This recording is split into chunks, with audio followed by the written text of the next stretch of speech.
Buscamos diferentes enfoques que nos ayuden a interpelar, conocer, reflexionar y comprender hechos de la realidad. UNAM en línea te propone La mirada de especialistas. Diferentes escenarios y un abanico de perspectivas. La mirada de especialistas por FM Universidad. Y hoy seguimos en el espacio de especialistas con también docentes universitarios para mirar un poco este 24 de marzo desde diferentes perspectivas y pensamos también mirar desde la perspectiva del poder económico o de la economía también, qué pasó en aquellos tiempos y ahora al recordarse 47 años del último golpe cívico-militar de lo que fue denominado como el proceso de reorganización nacional. Hoy nos visita en los estudios de la radio de la universidad el doctor Carlos Gutiérrez, quien es docente de la Facultad de Humanidades, es doctor en Historia por la Universidad de La Plata, es de la ciudad de La Plata, así que más allá de su docencia también tiene mucho para compartir y recordar aquellos tiempos. Muy buenos días, muchas gracias por venir. Bueno, muchas gracias por la invitación, una alegría estar acá. ¿Por dónde podemos comenzar a mirar y analizar desde lo económico también para aportar otra mirada que estaba atravesada también en este proceso de reorganización nacional, en la previa y en lo que fue también esta última dictadura? Sí, Argentina tiene podría decirse, una especie de frustración de muy larga data con sus resultados económicos y sobre todo en términos de los indicadores más conocidos de bienestar, el PBI por habitante, la performance y la misma estabilidad económica desde hace muchísimo tiempo. Son décadas y en cierta forma yo lo relaciono eso con una especie de dificultad de encontrar una identidad. En el siglo XIX, cuando nos formamos como Estado y al mismo tiempo que se configuró el Estado, se definió también un perfil económico y un lugar en el mundo que fue relativamente exitoso, no tanto como a veces se dice, no fuimos una potencia, como muchos dicen, que eso es muy falso, pero sí tuvimos un nivel importante de sustentabilidad. Ahora lo que no tenemos sustentabilidad, tuvimos bastante equilibrio, con algunas crisis recurrentes que estaban, por supuesto, totalmente asociadas a ser un país muy largado hacia afuera, entonces muy asociadas a las crisis del capitalismo internacional, occidental, pero era un perfil definido y después no pudimos definir un perfil. Es como si tuviéramos al mismo tiempo que toda esta insatisfacción, una dificultad. ¿Qué somos ahora? Fuimos agroexportadores, después hicimos sustitución de importaciones. ¿Y después qué somos? ¿Qué somos? Muchas veces yo lo pregunto, ¿qué somos ahora, hace 50 años? Y es muy importante detenerse en que ahí está apareciendo un coro de voces bastante temible. Por supuesto que en la democracia se tiene que escuchar a todos y digamos, puede aparecer digamos, posiciones de las más extremas, pero está apareciendo una asociación de la frustración económica con la democracia misma. Entonces, es decir, estábamos bien incluso antes de tener la ley Sáenz-Peña, digamos, y fuimos potencia, digamos, ¿no? Ignorando muy definidamente que además tal vez el plan económico más fracasado de todos los que hemos tenido, de toda esta larga etapa de frustración, inestabilidad e insustentabilidad, fue el del proceso militar, digamos. Fíjate que el proceso militar no tenía que cumplir con sustentabilidad social, con corrección política, con hacer algunas cosas que quedaran bien para ganar votos. Podía poner los tanques en la calle y los puso, y vaya si los puso, como una especie de escoba que barrió todo lo que podía ser disidente, temible y catastrófica y atroz. Pero, sin embargo, los resultados económicos fueron espantosos, fueron muy malos. Digamos, es como, digamos, no solo no corrigió la inflación, multiplicó el endeudamiento 7 veces, de 6.000 millones a 40.000 millones. También tuvo una cosa pendular de oscilar entre ciertos instrumentos macroeconómicos, que después es un poco más específico, pero si hay tiempo lo podemos tocar. Entonces, claro, después viene el experimento de Alfonsín, justamente, que nadie duda de considerarlo como un democratizador. Creo que eso hay un consenso muy amplio. Con esa enorme contribución que se juició a la Junta, que es a una escala mundial, pero se tiene que ir del gobierno con la frustración, con el fracaso económico. Entonces, queda esa sensación de que la democracia no se lleva bien en Argentina con la sustentabilidad económica. Pero es una buena pregunta. ¿Es la democracia la que no produce la sustentabilidad económica o es otra cosa?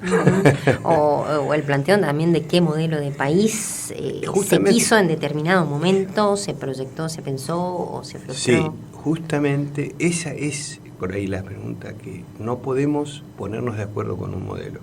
Digo que eso es mucho pasa por ahí. Entonces, por eso tuvimos, si uno hace los 40 años, tuvimos un péndulo. Fíjate que nosotros Alfonsín tuvo un intento, aún dentro de su mismo gobierno, un poquito más heterodoxo, había heredado toda la deuda, entonces, para hacerlo rápido, digamos, tuvo una mirada por ahí más, en la primera etapa, más estructuralista, más heterodoxa. Y después el plan austral, que fue un poquito más asociado al ajuste y demás, en el mismo gobierno. Después, en los 90, tenemos una clarísima orientación, que hoy ya se llama neoliberal, muy fuerte, muy definida: privatizaciones, subsidiariedad del Estado, y una apuesta al financiamiento con el endeudamiento externo del Estado Nacional, de las provincias, incluso de las empresas. Termina en una catástrofe económica en el 2001, y entonces el péndulo se va hacia, digamos, a renegar de todo eso y hacer. Entonces, en la década del 2000 tenemos una mirada inversa, pero de todo, en ningún caso se terminó de definir un modelo. Y quedó ahora ese nuevo modelo que estamos viviendo ahora, que se le podría llamar más keynesiano, más heterodoxo, pero que no está produciendo resultados. Entonces, y tampoco llegó a producir un consenso sobre un modelo, a tal punto que, ya te digo, aparece gente que no solo reniega del keynesianismo, sino que dice mucho más peligroso, que habría que volver a, digamos, borrar el Banco Central, borrar las universidades públicas. Es una situación muy complicada en ese sentido. Entonces, yo creo que el tema sería y ahí es donde la democracia nos puede permitir, o sea, un debate mucho más sincero y mucho más amplio, reconociendo que hay cierto etiquetamiento, cierta rigidización, etiquetas. Vos me decís alguna cosa, alguna idea económica, yo te pongo una etiqueta, digamos, sin reconocer que los instrumentos que se han usado de política económica, primero, que la solución mágica no existe, que los instrumentos que se han usado han sido, por ejemplo, el atajar el dólar. Lo usó el proceso, lo usaron gobiernos anteriores, en un momento lo usó Perón, el cepo cambiario lo usó también Perón, digamos. Hay muchos instrumentos que yo no te puedo decir, por eso sos, digamos, catalogar entonces, a un gobierno con claro, entonces me parece que ese consenso tiene que pasar por un sinceramiento también de ciertas grandes limitaciones, también reconocer mucho las condiciones del mundo, cómo nos podemos ubicar bien en el mundo, también en eso los historiadores económicos podemos ayudar. Borrar esta idea de que podemos volver al siglo XIX de un plumazo, como si hoy las condiciones fueran las mismas, olvidando también que todo ese gran modelo, que fue muy expansivo, de gran aumento de la producción, tenía muchas condiciones que hoy no están, como por ejemplo ocupar el espacio, por ejemplo, entre muchos otros. Y por supuesto atrajo a 6 millones de personas a vivir en Argentina, pero al mismo tiempo también después produjo muchas deudas sociales, ¿no? Uh-huh.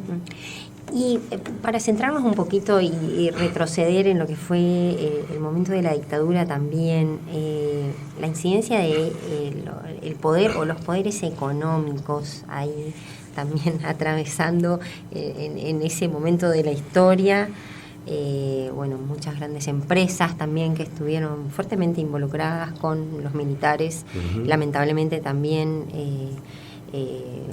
avalando, entre comillas, de alguna manera, los secuestros. De hecho, aquí muy cerca, en lo que fue Las Marías, muchos trabajadores también secuestrados, perseguidos por defender sus derechos. Bueno, ¿cómo podríamos mirar esa etapa de la historia y el poder económico? Está la economía, los vaivenes que tuvo, las decisiones erradas, el desencadenante que ya sabemos, pero el poder económico fuertemente vinculado con ese proceso de reorganización nacional. Bueno, ahí, claro, el proceso de organización nacional no fue solo militar, fue cívico-militar, con algún apoyo, y con aquella cosa de yo no vi nada, no sé qué pasó, y después cuando emerge toda la atrocidad de los derechos humanos, ¿a dónde fue eso que yo no lo vi, no? ¿Te acordás de todas esas cosas tan cínicas, tan feas? Y el poder económico tiene en Argentina, vamos, eso es una cosa que yo estoy estudiando muy puntualmente, relación empresa-estado, poder empresarial, digamos. Hay un debate muy, muy amplio entre los historiadores económicos sobre eso, digamos, con una postura que dice que las empresas modelan, que son las que digitan, y otra postura que dice que las empresas simplemente son víctimas del poder, ¿no? Digamos, y yo creo que la cosa está en el medio mucho más compleja, pero hay algo muy objetivo, o bastante objetivo, que las empresas muchas veces se convencen de que es otra cosa que peligrosamente está volviendo a ocurrir ahora, se convencen de que la solución pasa por la represión de derechos o por es decir, no podemos darte soluciones, no podemos darte sustentabilidad a tu microeconomía, no podemos ordenar la macro para que funcione tu micro si no apelamos a la represión o al ahogo de derechos, por ejemplo, mientras existan planes sociales no vas a tener empresa, digamos, por ejemplo, y entonces ahí qué es lo que resulta.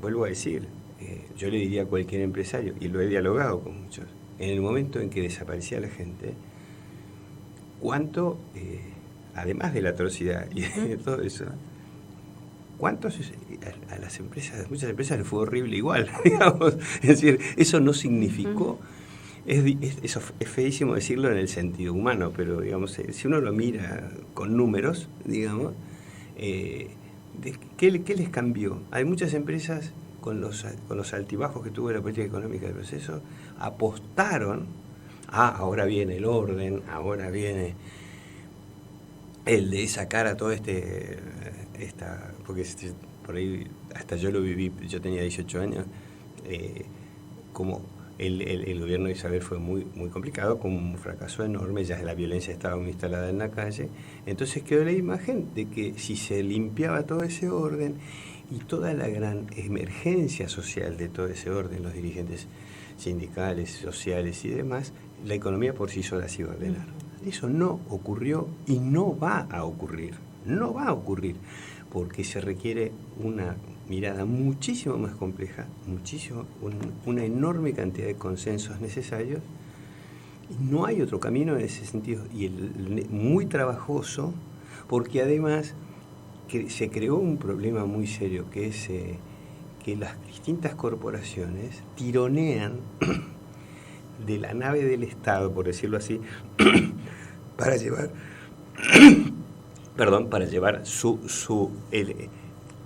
cualquiera de los indicadores, cualquiera de los instrumentos que te decía, por ejemplo, el tipo de cambio, para llevarlo para acá o para allá, el nivel de tasa de interés, el tipo de cambio, los grados de endeudamiento el mismo déficit fiscal. Entonces, esa cosa corporativa, que yo digo que es un poco Tupac Amaru, o sea, yo despedazo el tironeo del Estado, yo busco el interés o privado o sectorial, pero de ninguna manera la mirada de conjunto. Y sálvese quien pueda, digamos. Y eso es catastrófico, o sea, no venimos haciendo hace décadas y no...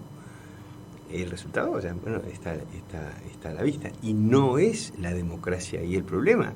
Digamos, está claro, porque lo que pasa es que hasta en cierta forma no se están usando instrumentos de la democracia que están ahí, digamos, por ejemplo el Congreso, digamos, para sentarse y discutir, bueno, y terminar con esta cosa de...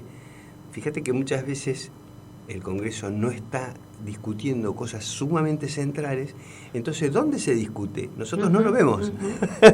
Siguen habiendo esas deudas en la democracia. Por supuesto. Entonces, y después decimos, mirá qué mal que no fue con la democracia. Es un delirio, digamos.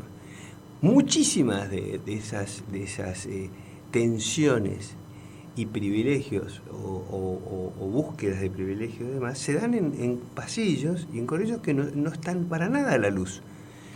Y ya muchísimas empresas aprendieron también a hacer eso. Ahora, por ejemplo, con el acceso a los dólares, un viejísimo problema que viene desde los 30, ¿no? Cuando se restringe el acceso a los dólares, hay una puja tremenda por acceder. ¿Dónde se da esa puja? ¿A la luz? No. Digamos, en realidad, si vos tenés un instrumento de política económica que es la restricción cambiaria, bueno, deberías discutir en el Congreso, bueno, ¿dónde tengo la prioridad de los dólares? A la luz. Y eso es democracia. Carlos, y bueno, tenés un doctorado en Historia por la Universidad de La Plata, también una universidad de referencia. ¿Podríamos pensar qué rol tuvieron los y las estudiantes también en aquel momento, en ese momento histórico tan duro? Y a mí me gusta decir por ahí, es bueno, mira, cumplí 50 años en la universidad, porque yo fui... Mira vos, al Colegio Nacional de La Plata, aquel de la Noche de los Lápices, una de las 3 escuelas secundarias de la Universidad de La Plata. Y algunas cosas te puedo decir con mucha vergüenza o con una especie de pesar interminable que no termina nunca, porque... qué sé yo, una vez que te saquen del colegio 2 horas antes y nosotros salir revoleando la gorra por acá y salimos, vamos a pavear por el centro, ¿no? Y nos sacaron para levantar gente del colegio, ¿entendés? Entonces nosotros, está bien, éramos pendejos, no nos dimos cuenta, sí, pero después ya sabés lo que pasó con aquel episodio tan conocido. Yo lo conozco más personalmente a Pablo Díaz, hace mucho que no lo veo. Yo particularmente, a los 17 años, me pusieron una capucha en la cabeza en la casa de unos primos y viví un secuestro, sé lo que es de adentro, me salvaron, de casualidad me tiraron en una zanja, y por eso también ahí hay un problema muy serio, que es que también se adjudique a estos fracasos, estos malestares, estas frustraciones, estas inestabilidades, cualquier tipo de manifestación, ¿no? Esos estudiantes, digamos, en general, en la mayoría de los casos, solo tenían ideales, digamos. Después algunos optaron por el camino violento en algunos casos, pero las democracias también solucionan eso de otra manera, ¿no es cierto?, con otros instrumentos, no secuestrando a la gente, ¿no? Pero digamos, a mí también me alarma, me parece que hay algo que me interesa decir fuera de la historia económica. Yo creo que hay un fracaso pedagógico, que es habiendo tenido muchos instrumentos, no haber conseguido que la población incorporara, ahora viste que está esa palabra de hace muchos años de concientizar, que la población incorporara qué quiere decir derechos humanos, qué significó en Argentina, qué alcance tiene eso, porque es realmente lamentable que después de todo eso, cuando está tan a la luz, tan consagrado, que ya tiene un nivel de objetividad de primer orden, como decimos en historia, no se puede discutir, la justicia lo consagró, los secuestros existieron, los secuestros de niños existieron, no hay nada que discutir en ese plano. Entonces, ¿cómo puede ser que hoy mucha gente es lamentable, es muy alarmante que mucha gente te discuta eso, es que como si el clamor ese de los derechos humanos fuera de un militante de izquierda o es bastante ridículo, es como una negación. Argentina tiene esas negaciones, le ha venido muy mal, incluso diciendo que por haber atendido esos derechos humanos tenemos la frustración económica, digamos, y eso es absurdo, digamos, en realidad, ¿viste? Entonces te aparece, bueno, que les dan plata, ¿viste? Todo ese tipo de cosas, digamos, o sea, cualquier política se puede discutir y revisar, pero esas simplificaciones, digamos, pero lo más peligroso es la negación, digamos, digamos, es cierto que hay una cosa muy importante que decir ahí, no quiero extenderme más de la cuenta, pero en ese sentido es muy importante también, en eso yo veo el fracaso pedagógico, que la población reconozca, que la opinión pública tenga delante de sus narices que la democracia transformó las relaciones de convivencia. Hoy yo veía a un policía, te imagino que era para mí, imagínate para otros que fueron muy peores, muchísimos casos mucho peores que el mío. Y yo hoy me parece que la policía, ya tenemos otro problema, la relación de la policía con la droga, bravo, sí, perfecto. Pero la policía es otra, la relación con las Fuerzas Armadas es otra, la convivencia misma nuestra es otra. Por ahí aparece toda esta cosa de la grieta, de putearse, por ahí, a veces de no sentarse en una discusión, de hablar como pasó muchas veces, ¿no? Es decir, las opiniones por carriles separados, ¿no? Pero de ninguna manera la convivencia es la misma. Y a veces a mí me asusta un poquito que muchos chicos, alumnos nuestros, ante una movida de la policía o de las fuerzas de seguridad, que por supuesto que hay que analizar, criticar y a veces hay también que juzgar, la ven como parecida a la del 70 porque no saben lo que fue, digamos. Es como que la podemos rehistoriar, pero no la vivieron o no la hemos explicado bien, entonces no se ha notado la gran transformación positiva que tuvimos. Y estas cuestiones en las aulas se plantean, surgen las inquietudes, los debates. Estamos en una universidad pública y muchísimo menos de lo que a mí me gustaría, pero muchísimo menos.